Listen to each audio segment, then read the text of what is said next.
Now that we've gotten familiar with this concept of rotations and displacements more generally, it's time to start thinking about the rate of change of rotations. And that leads us to the concept of an angular velocity vector. What does it mean to differentiate a rotation and get a velocity? We know the analog for position vectors. You differentiate a position vector, you get a velocity. Now we want to take a 3x3 rotation matrix and differentiate that. Well, if you take this matrix and you differentiate it, the first thing you want to recognize is that this matrix is not just a bunch of numbers, it's actually orthogonal, and there are two relationships that govern the orthogonality. Let's differentiate both sides of each equation. If you do that, you'll essentially use the product rule and you'll come up with two identities that relate the derivative of a rotation matrix and the transpose of a rotation matrix. And this will tell you that R transpose R dot, where R dot is the derivative of R, and R dot R transpose are both skew symmetric.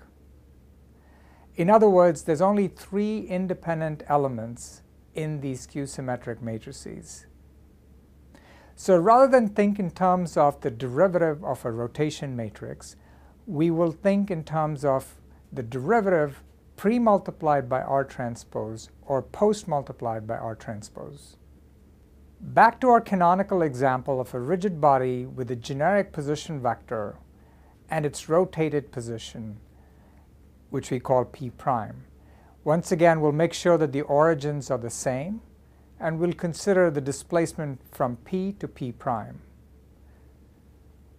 Recall that we use the position vector P to denote the coordinates of the point P with respect to A1, A2, A3, and the vector Q to denote the coordinates of the point P prime with respect to A1, A2, A3. I want us to remember now that the vector P is a 3x1 vector that consists of coordinates of P in a body fixed frame. Now, if the rigid body is rigid and stays rigid, this vector P does not change. The only thing that changes as the rigid body rotates is the vector Q. As the rigid body rotates, the rotation matrix changes as a function of time, and the vector Q changes as a function of time, but the vector P stays constant. So let's take this equation and differentiate this. If you differentiate both sides and again take advantage of the fact that P remains constant, you will see that the derivatives that appear are only the derivatives of Q and the derivatives of R. So P, as we've seen before, is the position in a body fixed frame.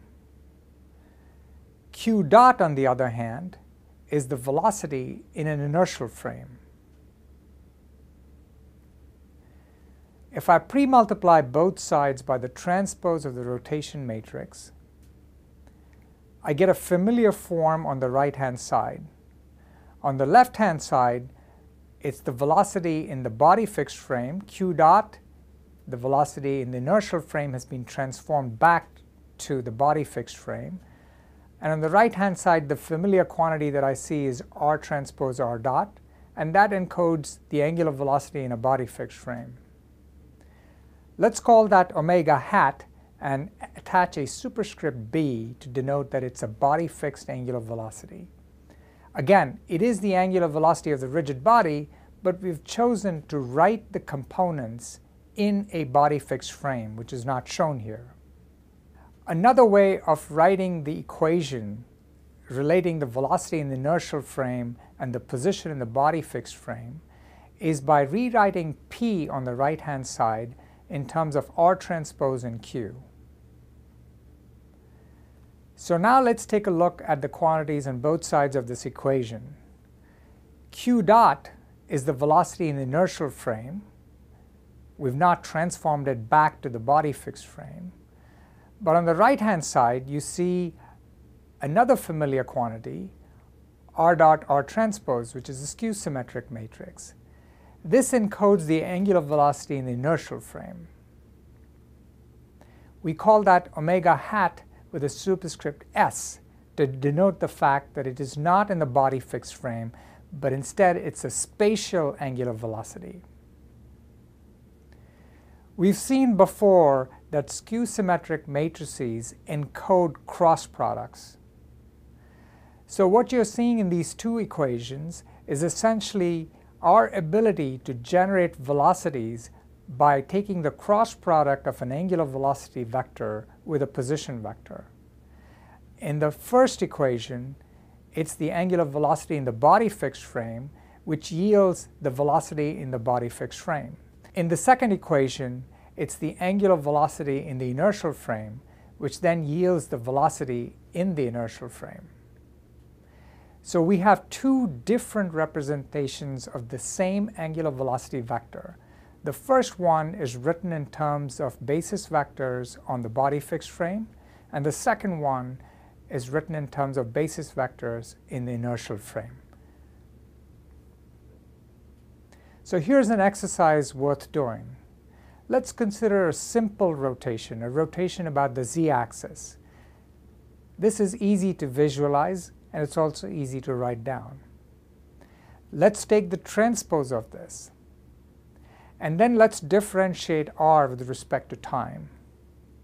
So r dot will only depend on the derivative of theta. So as this angle changes, r changes.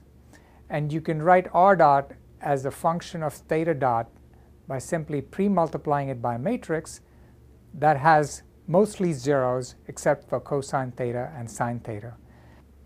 So if you do the same computations for this very simple matrix and derive the expressions for r transpose r dot and r dot r transpose, you'll discover that those two matrices are the same. And this happens in this very special case where the axis of rotation is constant. In this particular case, the skew-symmetric matrix corresponds to the 0, 0, 1 vector, which is the z-axis, and this is something you should have expected. If you rotate a rigid body about the z-axis and the axis of rotation is constant, then clearly the angular velocity vector will also be along the z-axis. What happens if your rotation is obtained by composing two rotations? In this case, the rotations are about the z-axis through theta, about the x-axis through phi. Now if I do the computations, I differentiate r, I pre-multiply by r transpose to get the body fixed angular velocity, I'll get two terms. One that depends only on the rate of change of rz, and the second that depends only on the rate of change of rx. The same thing is true if I use the spatial angular velocity, which is r dot r transpose. I get two terms, one that depends on the rate of change of rz, and the second that depends on the rate of change of rx. You can see that these two expressions are different. In both cases, they consist of two terms, one depending on theta dot and the second depending on phi dot, but because the axis of rotation is not fixed, the two expressions are different. The body fixed angular velocity and the spatial angular velocity have different expressions.